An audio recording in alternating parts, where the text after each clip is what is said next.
Solicito, vereadoras e vereadores, que registrem seus votos. Gladys Frisso, como vota? Eu voto sim. Obrigado. Como vota, Cadore? Voto sim, senhor presidente. Obrigado, Cadore.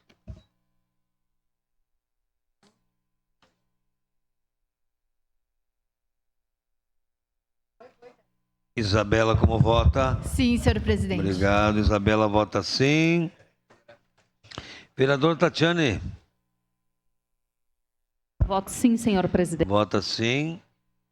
Encerrado o registro dos votos, encerrada a votação, projeto de lei 179/2023 foi aprovado por unanimidade com ausência da vereadora Estela Balardim.